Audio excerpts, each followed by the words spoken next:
Nous venons de tous les coins fraterniser, retrouver la chaleur de l'amitié, et nous présentons nos cœurs au grand brasier, pour qu'au feu du Seigneur il soit chauffé. Si parfois nous pleurons, jusqu'à nous décourager, aujourd'hui, nous chantons, nos amis vont nous remonter. Nous venons de tous les coins fraterniser, retrouver la chaleur de l'amitié, et nous présentons nos cœurs au grand brasier, pour qu'au feu du Seigneur il soit chauffé. Quand demain nous penserons que nous aurions pu lâcher, là au moins nous saurons qu'il fallait nous rassembler. Nous venons de tous les coins fraterniser, retrouver la chaleur de l'amitié, et nous présentons nos cœurs au grand brasier, pour qu'au feu du Seigneur il soit chauffé. Nous sommes réunis au nom du Père, du Fils et du Saint-Esprit. Le Seigneur soit avec vous. Oui, bonjour. Aujourd'hui, en ce lundi de la 4e semaine de Pâques, nous sommes appelés à nous rassembler, à trouver ce qui nous unit. Et ce qui nous unit, c'est l'Esprit Saint, l'Esprit de Dieu qui habite en nous. Alors, sans plus tarder, demandons-le sur nous, demandons son esprit qui nous permet de reconnaître l'amour de miséricorde qui vient sur nous.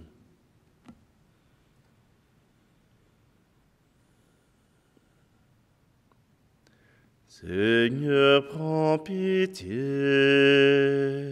Seigneur, prends pitié. Nous avons manqué d'amour. Seigneur, prends pitié. Ô Christ, prends pitié. Ô Christ, prends pitié. Nous avons manqué de foi. Ô Christ, prends pitié. Seigneur, prends pitié. Seigneur, prends pitié, nous avons manqué d'espoir. Seigneur, prends pitié. Que Dieu Tout-Puissant nous fasse miséricorde, qu'il nous pardonne nos péchés, nous conduise à la vie éternelle. Amen. Prions. Seigneur Dieu, parfaite lumière des bienheureux, tu nous as donné de célébrer sur la terre les mystères de Pâques. Nous t'en prions, accorde-nous la joie de ta grâce en plénitude dans les siècles éternels, par le Christ, ton Fils, notre Seigneur, qui vit et règne avec toi dans l'unité du Saint-Esprit, Dieu pour les siècles des siècles. Amen. Lecture du livre des Actes des Apôtres. En ces jours-là, les apôtres et les frères qui étaient en Judée avaient appris que les nations, elles aussi, avaient reçu la parole de Dieu. Lorsque Pierre fut de retour à Jérusalem, ceux qui étaient juifs d'origine le prirent à partie en disant : « Tu es entré chez des hommes qui ne sont pas circoncis, et tu as mangé avec eux. » Alors Pierre reprit l'affaire depuis le commencement et leur exposa tout dans l'ordre en disant : « J'étais dans la ville de Jaffa en train de prier, et voici la vision que j'ai eue dans une extase. C'était un objet qui descendait. On aurait dit une grande toile, tenue aux quatre coins, venant du ciel. Elle se posa près de moi. Fixant les yeux sur elle, je l'examinai, et je vis les quadrupèdes de la terre, les bêtes sauvages, les reptiles et les oiseaux du ciel. J'entendis une voix qui me disait, « Debout, Pierre, offre-les en sacrifice et mange. » Je répondis, « Certainement pas, Seigneur. Jamais aucun aliment interdit ou impur n'est entré dans ma bouche. » Une deuxième fois du haut du ciel, la voix répondit, « Ce que Dieu a déclaré pur, toi, ne le déclare pas interdit. » Cela se produisit par 3 fois. Puis tout fut remonté au ciel. Et voici qu'à l'instant même, devant la maison où j'étais, survinrent 3 hommes qui m'étaient envoyés de Césarée. L'Esprit me dit d'aller avec eux sans hésiter. Les 6 frères qui sont ici m'ont accompagné, et nous sommes entrés chez le centurion Corneille. Il nous raconta comment il avait vu l'ange se tenir dans sa maison et dire « Envoie quelqu'un à Jaffa pour chercher Simon, surnommé Pierre. Celui-ci t'adressera des paroles par lesquelles tu seras sauvé, toi et toute ta maison. » Au moment où je prenais la parole, l'Esprit Saint descendit sur ceux qui étaient là, comme il était descendu sur nous au commencement. Alors je me suis rappelé la parole que le Seigneur avait dite. « Jean baptisait avec l'eau, mais vous, c'est dans l'Esprit Saint que vous serez baptisés. » Et si Dieu leur a fait le même don qu'à nous, parce qu'ils ont cru au Seigneur Jésus-Christ, qui étais-je, moi, pour empêcher l'action de Dieu?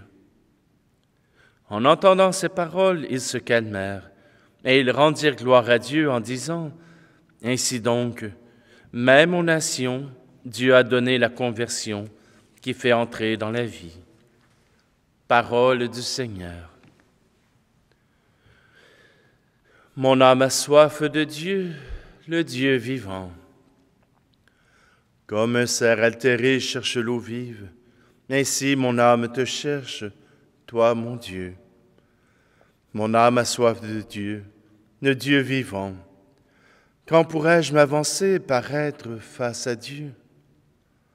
Envoie ta lumière et ta vérité, qu'elle guide mes pas, et me conduise à ta montagne sainte, jusqu'en ta demeure. J'avancerai jusqu'à l'autel de Dieu, vers Dieu qui est toute ma joie. Je te rendrai grâce avec ma harpe, Dieu, mon Dieu. Mon âme a soif de Dieu, le Dieu vivant. Christ ressuscité, Alléluia, Alléluia. Christ a vaincu la mort, Alléluia, Alléluia. Je suis le bon pasteur, dit le Seigneur. Je connais mes brebis, et mes brebis me connaissent. Christ ressuscité, Alléluia, Alléluia. Christ a vaincu la mort, Alléluia, Alléluia. Le Seigneur soit avec vous. Évangile de Jésus-Christ selon saint Jean.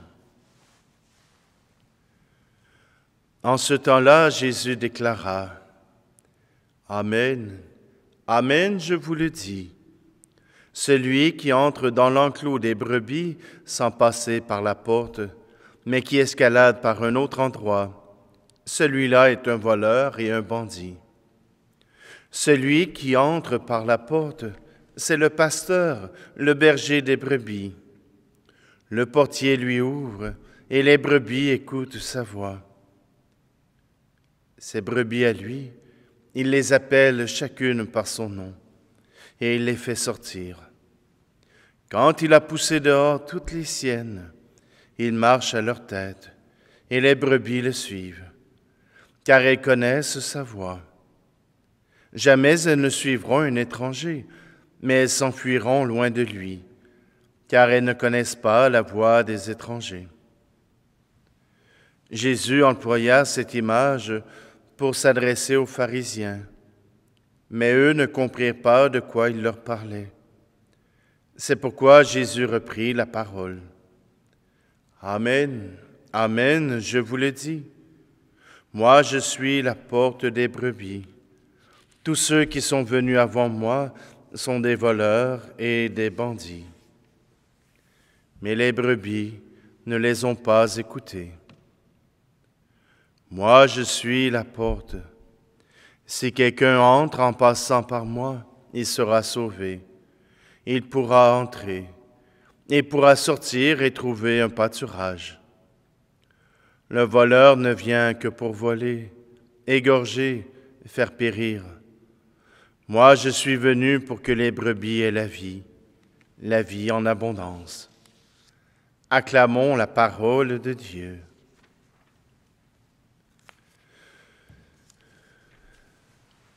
Je reviens sur cette expérience de l'Église.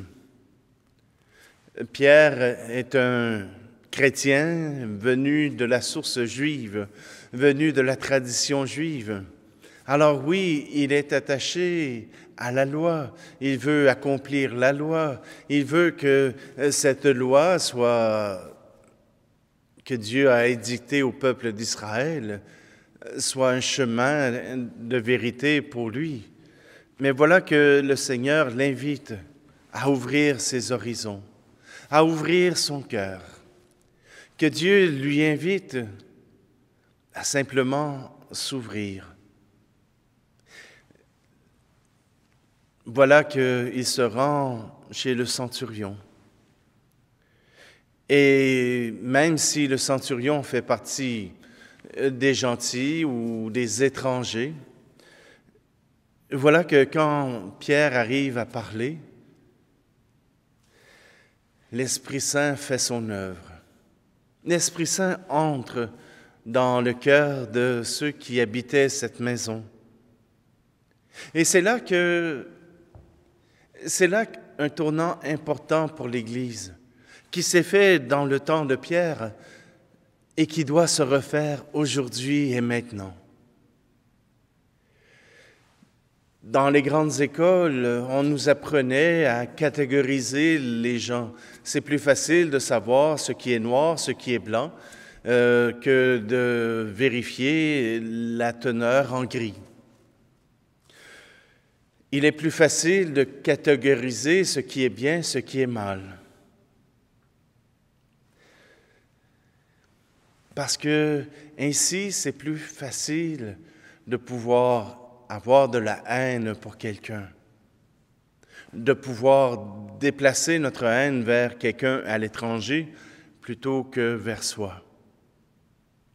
L'être humain qui a mal a besoin d'un exutoire. Il a besoin de trouver quelque chose à haïr, à démolir pour se sentir mieux. Du moins, c'est l'impression qu'on en a.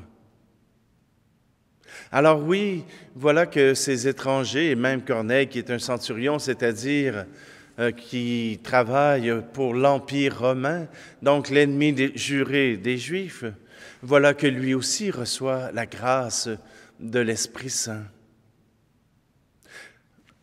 Dans notre société d'aujourd'hui, on pourrait catégoriser les gens, les pécheurs et les non-pécheurs. Nous sommes tous pécheurs. Alors, si dans tous les pécheurs, il y en a qui sont plus justes que d'autres, ah oui? Moi, je pense que dans notre chemin de sainteté, nous essayons de répondre le mieux possible à l'amour de Dieu. Mais nous sommes pécheurs, peut-être à des degrés différents, sur des points de loi différents, Mais nous avons tous droit à la miséricorde de Dieu. Ce n'est pas le caractère unique de l'Église qui empêche Dieu de pouvoir répandre sa grâce là où le désire. Nous ne sommes pas les responsables de ceux que nous pouvons admettre à l'Église et ceux que nous ne pouvons pas admettre. Ce que Dieu a déclaré pur ne le déclare pas impur. Les êtres humains sont les enfants de Dieu. Fidèles ou infidèles, dignes ou indignes, cela ne nous regarde pas. Je prends juste un exemple. Qui semble évident. L'Église s'est prononcée contre les homosexuels, contre l'homosexualité qui est une déviation psychologique, qui est une déviation de l'être. Cependant, cela ne veut pas dire que parce qu'il y a des homosexuels, qu'il faut les détruire, qu'il faut les haïr. Si Dieu déteste le péché, il aime le pécheur. Est-ce que ça veut dire que parce qu'ils sont passibles de transgresser une loi, que le Seigneur les rejette, que le Seigneur ne les veut plus, que le Seigneur veut leur refuser l'accès à sa grâce? Je ne crois pas. Et là, je m'adresse de ma propre personnalité, je ne parle pas au nom du ministère de l'Église. Mais si Dieu a été capable de relever la femme adultère, que fera-t-il des personnes qui vivent quelque chose de différent de nous? Doit-on les condamner à mort parce qu'ils sont différents? Doit-on les condamner à être exclus parce qu'ils sont différents? Nous avons à les accueillir comme Dieu les accueille. Cela ne veut pas dire que leur péché est correct, qu'ils ne font pas de péché, mais ils se reconnaissent pécheurs et ils reconnaissent qu'ils ont besoin de Dieu. Et Dieu ne veut pas les abandonner. Alors, nous non plus, ne les abandonnons pas. Aimons-les tout simplement. Nous ne sommes pas obligés de partager les mêmes valeurs, mais nous pouvons, au nom de Dieu, les aimer comme personnes, comme fils et filles de Dieu.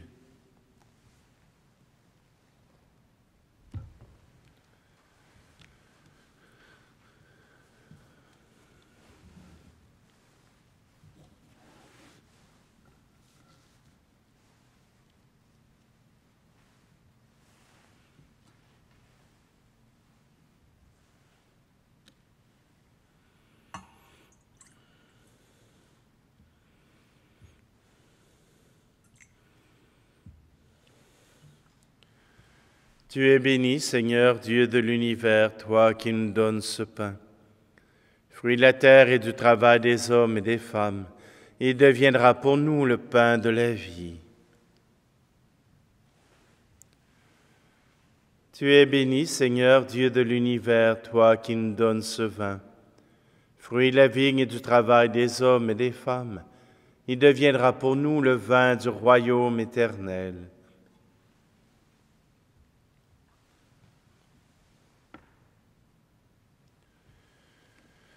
Prions ensemble au moment d'offrir le sacrifice de toute l'Église. Accueille, nous t'en prions, Seigneur, les dons de ton Église en fête. Tu es pour elle à l'origine un si grand bonheur qui s'épanouisse en joie éternelle par le Christ, notre Seigneur. Le Seigneur soit avec vous. Élevons notre cœur. Rendons grâce au Seigneur notre Dieu. Vraiment, Il est juste et bon pour ta gloire et notre salut, de te louer, Seigneur, en tout temps, mais plus encore de te glorifier en ces jours où le Christ, notre Pâque, a été immolé. Par l'offrande de son corps, il mène à leur achèvement dans la vérité de la croix, le sacrifice de l'ancienne alliance. Et quand il te remet son esprit pour notre salut, il est à lui seul le prêtre, l'autel et l'agneau du sacrifice. C'est pourquoi la joie pascale rayonne par tout l'univers, la terre entière exulte, les puissances d'en haut et les anges dans le ciel chantent sans fin l'hymne de ta gloire. Tu es saint, Seigneur, ô notre Père, paix aux hommes et gloire à toi. Terre et ciel sont remplis de ta gloire. Hosanna au plus haut des cieux. Hosanna au plus haut des cieux. Béni soit celui qui vient au nom du Seigneur. Hosanna au plus haut des cieux. Hosanna au plus haut des cieux. Toi qui es vraiment saint, toi qui es la source de toute sainteté, Seigneur, nous te prions. Sanctifie ces offrandes en répandant sur elles ton esprit, qu'elles deviennent pour nous le corps et le sang de Jésus le Christ, notre Seigneur. Au moment d'être livré et d'entrer librement dans sa passion, il prit le pain, il rendit grâce et le rompit, et le donna à ses disciples en disant, « Prenez et mangez-en tous, ceci est mon corps livré pour vous. »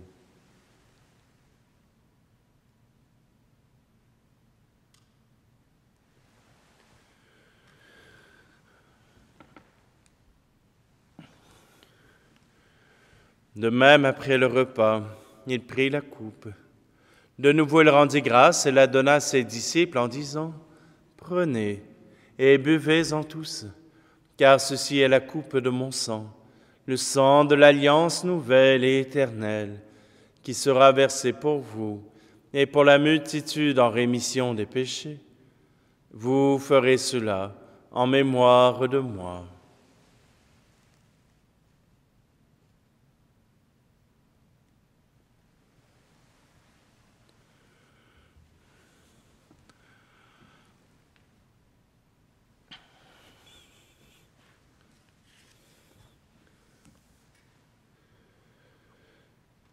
Jésus est mort, Jésus est vivant, Jésus reviendra. Alléluia. En faisant ainsi mémoire de la mort et de la résurrection de ton Fils, nous t'offrons, Seigneur, le pain de la vie et la coupe du salut, et nous te rendons grâce car tu nous as estimés dignes de nous tenir devant toi pour te servir. Humblement, nous te demandons qu'en ayant part au corps et au sang du Christ, nous soyons rassemblés par l'Esprit Saint en un seul corps. Souviens-toi, Seigneur, de ton Église répandue à travers le monde. Fais-la grandir dans ta charité, en union avec notre pape François, notre archevêque Luxire, et tous les évêques, les prêtres et les diacres. Souviens-toi aussi de nos frères et sœurs qui se sont endormis dans l'espérance de la résurrection, et souviens-toi dans ta miséricorde de tous les défunts.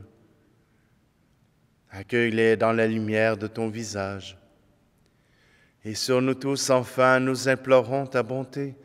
Permets qu'avec la Vierge Marie, la bienheureuse Mère de Dieu, avec Saint Joseph, son époux, les apôtres et tous les saints qui ont fait ta joie au long des âges, nous ayons part à la vie éternelle et que nous chantions ta louange et ta gloire par ton Fils, Jésus, le Christ.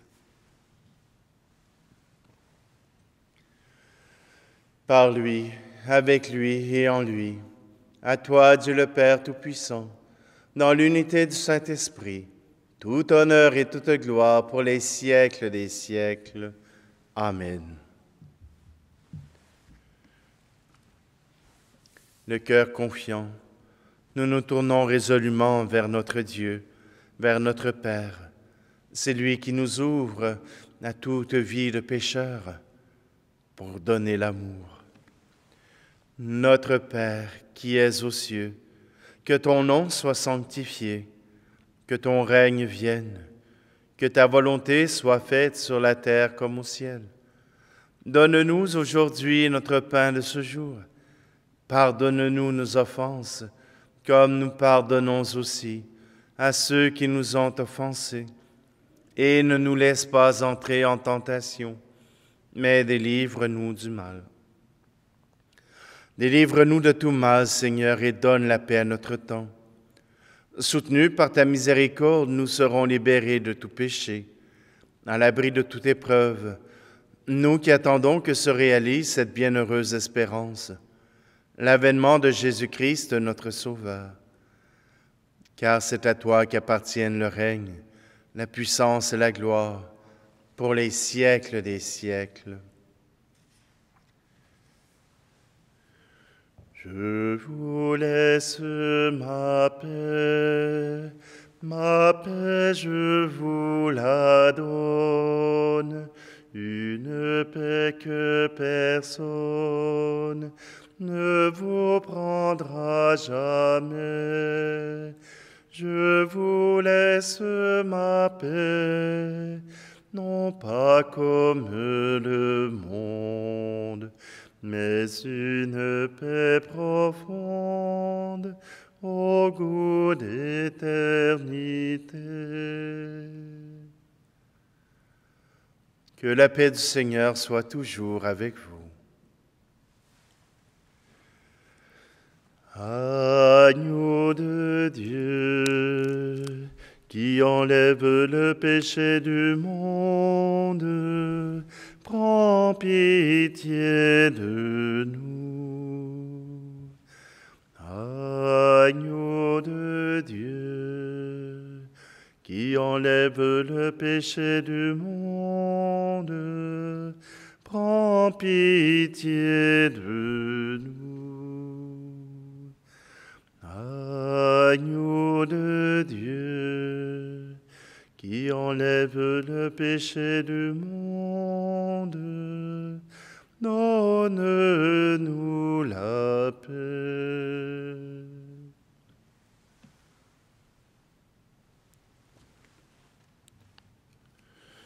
Voici l'agneau de Dieu, voici celui qui enlève le péché du monde. Heureux, heureuses les invités au repas des noces de l'agneau. Seigneur, je ne suis pas digne de te recevoir, mais dis seulement une parole et je serai guéri.